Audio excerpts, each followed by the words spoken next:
እንግዲህ የኢትዮጵያ ህዝብ እንዴት ሶሻል ሚዲያ እንደሚወድ ታውቃላችሁ። አሁን ደግሞ እናንተ ኮንተንት ክሪኤተር ከሆናችሁ ስፔሻሊ ሲድሮ ላይ በቅጽበት ህይወታችሁ መቀየር ትችላላችሁ።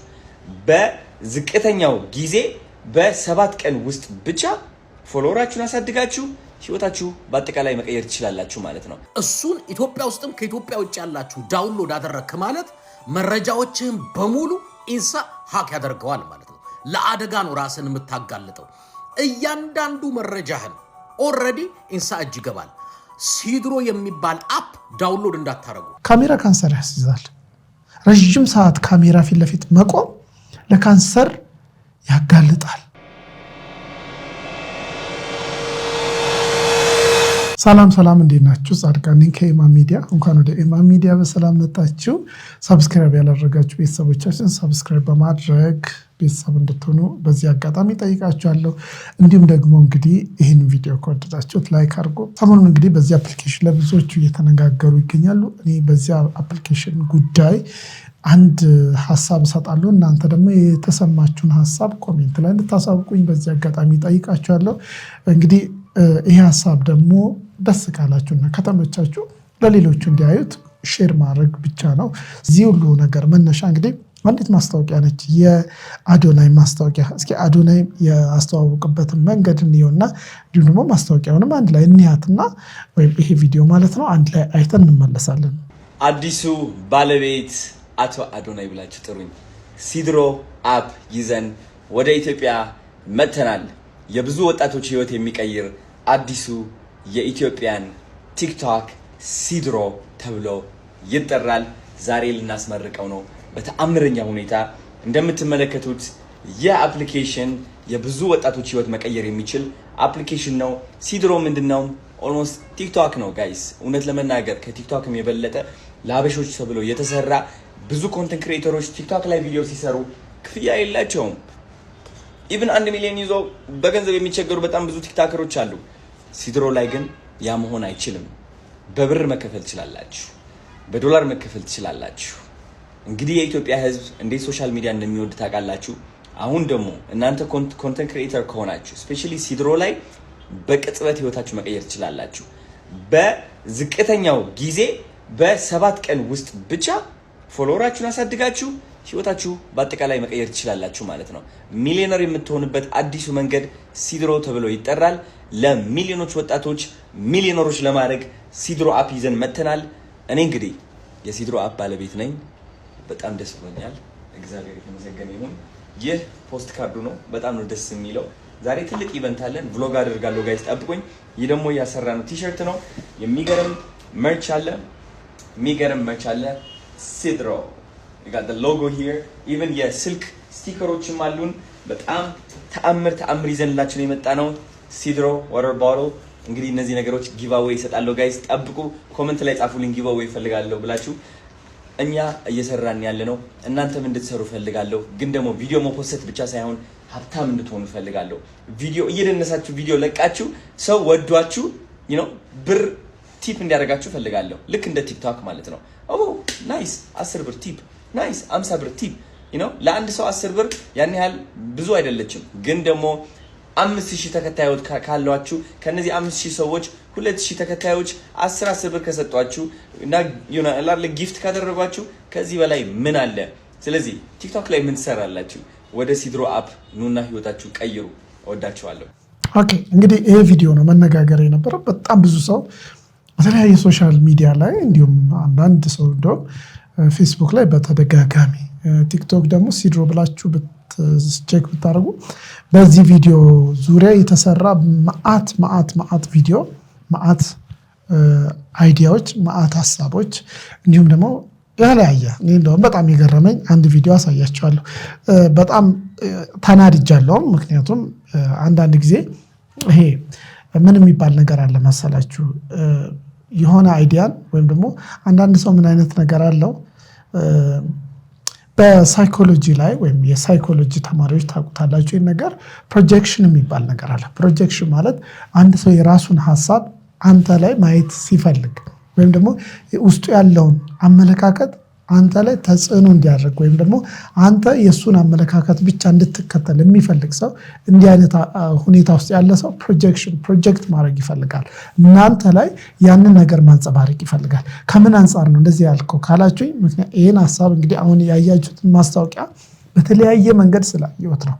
ለምሳሌ ከፖለቲካ ጋር ያገናኙታሉ፣ ከጾታዊ ወይም ደግሞ ይሄ ግብረ ሰዶም ከሚባለው ፓርት ጋር ያገናኙታሉ፣ ከንግድ ጋር ያገናኙታሉ። ምክንያቱም ይሄ ነገር የሚጠቅመው የተወሰኑ ቲክቶከሮችን እና የአፑን መስራች ብቻ ነው ተብሎ ይሄ ነገር እንደ አዲስ ይሄ መነጋገሪያ እንዲሆን ወይም ደግሞ አዲስ አይዲያ ሼር አደረጉን እንዲባሉ ብቻ ያወሩ ልጆች አሉ።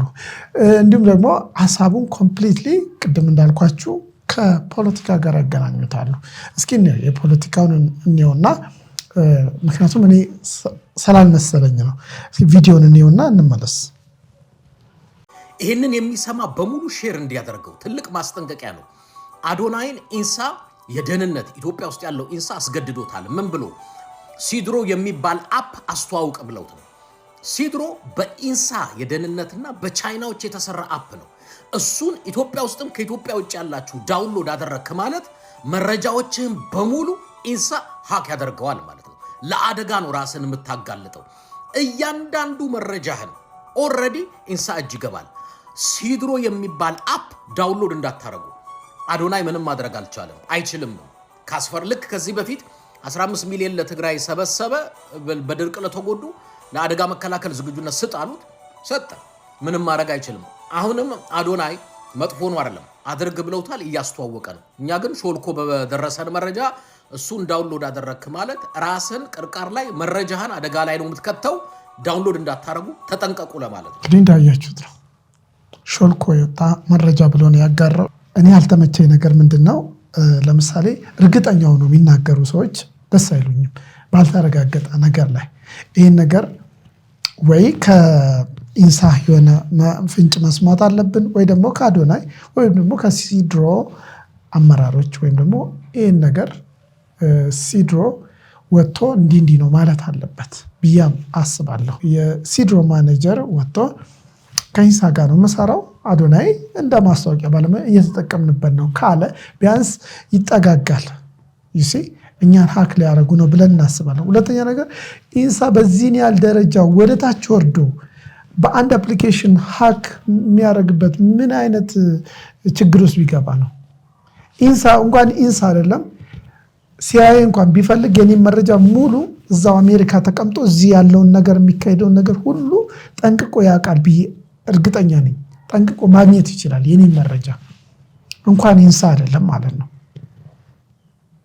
ኢንሳ በዚች አይነት ትንንሽ ነገር በቲክቶከር በምናምን ይመጣል ብዬ አላስብም። ቢፈልግ ኖሮ አያረገውም።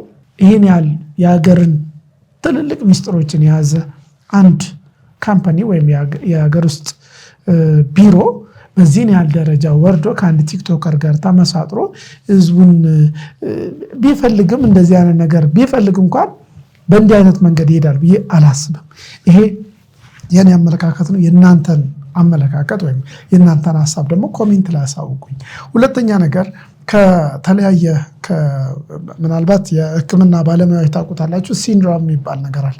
ሲንድሮም ሌላ ነው፣ ሲድሮ ሌላ ነው። ከአይምሮ ህመም ጋር ያገናኙታሉ፣ ከንግድ ጋር። ያ ንግድ ነው። እውነት ለመናገር እንዲህ አይነት ነገሮች ከንግድ ጋር የተያያዙ ናቸው። ምንም ይባል አባባል አለ በውጭው ዓለም፣ ኖ ፍሪ ላንች ይባላል። ምን ማለት ነው? ማንም ሰው በነፃ ምንም ነገር ወይም ደግሞ የሆነ ነገር በነፃ እንካ ብትባል ያ ነገር በማታውቀው መንገድ ክፍያ የምትከፍልበት ይሆናል። ፊት ለፊት ሲታይ ምንም በቃ ለአንተ ነፃ ይመስላል፣ ግን በኢንዳይሬክትሊ ክፍያ ትከፍላለህ። ለምሳሌ ተናግሮታል እኮ ራሱ አዶናይም እኮ ተናግሮታል። ምን ብሏል? አንድ ሰው 10 ብር ለአንተ ቢለግስ ወይም እንደ ቲፕ አድርጎ 10 ብር ቢሰጥ ያ 10 ብር ከአንድ ሰው 10 ብር ብታገኝ ከ2000 እና ከ3000 ሰው 10 ብር ብታገኝ ምን ያህል እንደሚገኝ ታውቀዋለህ ብለዋል ራሱ ማለት። ስለዚህ ከእያንዳንዷ ደግሞ ሲድሮ አንዳንድ ብር ቢያገኝ አስቡት እንግዲህ ከአንድ ሰው 5000 ብር ቢያገኝ ከ1 ሚሊዮን ተከታዮቹ ደግሞ ይሄን ማባዛት ነው። ስለዚህ እውነት ለመናገር ሲድሮ እንደ ገበያ በቃ ምክንያቱም ጥሩ ነገር ይዞ ከመጣ እንቀበለዋለን። እስካሁኑ ግን እኔ መሀል ላይ ነኝ ያለሁት። ጥሩም ነው መጥፎም ነው ማለት አልፈልግም። ምክንያቱም ገና ላውንች ከተደረገ እንኳን ገና 3-4 ቀኑ ነው አፕሊኬሽኑ። በዚህ ይሄን ቪዲዮ እስከምሰራበት ሰዓት ድረስ ያን ያህል ስለሱ ስለ አፕሊኬሽኑ ብዙም እውቀት ያለው ሰው ማግኘት አልቻልኩም። ጎግል ለማድረግ ሞክሬያለሁ፣ የተለያዩ ቦታዎች ላይ አንዳንድ ነገሮችን ለማንበብ ሞክሬያለሁ። ገና ነው። ምክንያቱም ጥቅም የሚኖረው ጉዳት የሚኖረው እንትና ሀክ ያደርገናል፣ ሰው ሊጠቀምብን ፈልጎ ነው የግል መረጃችንን። ይሄ የተለመደ ነገር ነው። እውነት ለመናገር ከዚህ በፊት አንድ ቲክቶክን ከመምጣቱ በፊት የቲክቶክ አፕሊኬሽን ወደ ህዝቡ ከመድረሱ በፊት ወይም ደግሞ ቲክቶክ እየሄደ ገና ላውንች ተደርጎ ከቲክቶክ እኩል ደግሞ ወይም ደግሞ እንደውም የሚቀድሙት ይመስለኛል ላይክ የሚባል አፕሊኬሽን ነበር። ታስታውሱታላችሁ? የተወሰነ ሰው ኢትዮጵያ ውስጥ የሚጠቀመው ነበር። በብዛት ግን ሌሎች አፍሪካ ሀገሮች እና ቻይና አካባቢ ላይ በደንብ ይጠቀሙታል። በዚህ አጋጣሚ ምን አይነት ነገር ተፈጥሮ ነበር መሰላችሁ? ሌሎች አፍሪካ ሀገራት ላይ እንዲህ አይነት ነገር ተወርቶበት ነበር። እንዲህ አይነት ነገር ልክ የሆነ አካልን እንትን አድርጎት ቪክቲም አድርጎ የሆነ አካል ደግሞ የሚጠቀምበት አይነት ነገር አድርገው ያ ሰው ሊጠቀምባችሁ ነው ይሄን አፕሊኬሽን ያመጣው ተብሎ ዳውንሎድ እንዳታረጉት እንዳትጠቀሙት ምናምን እየተባለ እንደውም አሁን ከሆነ ጊዜ በኋላ ከቲክቶክ በልጦ ቲክቶክ ነገሮችን የበላይነት ይዞ በብዙ ነገር ቲክቶክ የበላይነትን ይዞ በዓለም ደረጃ ላይክ እንደውም ብዙ ሰው አያውቀውም። አሁን የተወሰነ ሰው ነው የምታገኙት። ጎግል ብታደርጉ የተወሰነ ተጠቃሚ ነው ያለው ማለት ከቲክቶክ አንጻር ማለት ነው። እንደውም ብዙ ሀገራት ላይ ትተውታል። ኢትዮጵያን ሳይቀር ላይክ የሚባል አፕሊኬሽን አሁን ብዙም የለም። ግን ነገሮች ሁሉ ልክ እንደ ቲክቶክ ነው። እንደውም ቲክቶክን የሚቀድመው ይመስለኛል በአመጣጥ ደረጃ። ምናልባት የምታውቁ ሰዎች ካላችሁ ኮሜንት ላይ አሳውቁኝ። ከዛ ውጭ ግን መፈረጅ። ሁለተኛ ነገር ደግሞ የሆነ ነገር ሲመጣ ሾልኮ ያመለጠ መረጃ፣ ሾልኮ የተገኘ መረጃ፣ ሾልኮ ምንድን ይሄ ነገር? እኔ ግራ እየገባኝ ነው። በተለይ ፖለቲካ ነገሮች ላይ እንደዚህ ሾልኮ የተገኘ መረጃ ይባላል። የመንግስት መረጃ አያያዝ ወይም የመንግስት መረጃ መያዣው እንደው ቀዳዳ ነው እንዴ? ግራ ይገባኛል ሁል ቀን። ምክንያቱም ሾልኮ የወጣ መረጃ፣ ሾልኮ የተገኘ መረጃ እየተባለ አንዳንድ እንትኖች ይወጣሉ። በእርግጠኝነት ከአጭር ጊዜ ከ1 ሳምንት ወይ 2 ሳምንት ያላለፈ ወሬ ነው። እንደዚህ አይነት ወሬዎች ስለማላምንባቸው ነው። ማረጋገጫ ማስረጃ ስለሌላቸው ነው። በአፉ ብቻ አንድ ሰው ተነስቶ እንዲህ ነው ቢል እኔ ያንን ነገር ላላምነው እችላለሁ እንደ ግሌ። እናንተም የራሳችሁን እምነት በራሳችሁ ያዙ።